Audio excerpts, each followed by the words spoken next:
को स्वेटर भर्खर हेरेँ मैले यो एकदम मौलिक एकदम हाम्रो परम्परा कल्चरलाई प्रतिनिधित्व गर्दै एउटा गाउँले जीवन एउटा चोखो मायामा कति डेडिकेसन हुन्छ कति यो प्रेम कति चोखो छ एउटा कल्चरलाई एउटा चोखो प्रेमलाई देखाउन खोजेको छ र एउटा अहिले आधुनिक जमानामा सबै यो आधुनिकीकरणमा लागेको बेला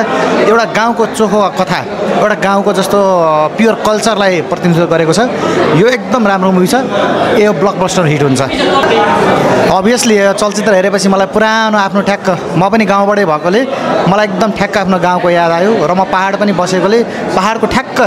एकदम मौलिकता मैले फेरि पनि भने मौलिकता कल्चर र एउटा एकदम जेन्युन स्टोरी बोकेको कथा हो राम्रो छ यो फिल्म सुपर हिट हुन्छ सबभन्दा राम्रो पक्ष भनेको जुन एउटा यो कल्चरलाई जुन प्रमोट गरेको छ जस्तो त्यो एउटा बच्चाले जुन एउटा हाम्रो बाँसको एउटा लुगा लगाएको छ त्यो भयो गाउँको त्यो गोठको कुरा भयो अनि त्यो चोखो माया अनि त्यसपछि एउटा कोअपरेसनको भावना सहयोगको भावना जुन देखाइएको छ त्यो चाहिँ एकदम राम्रो लाग्यो मलाई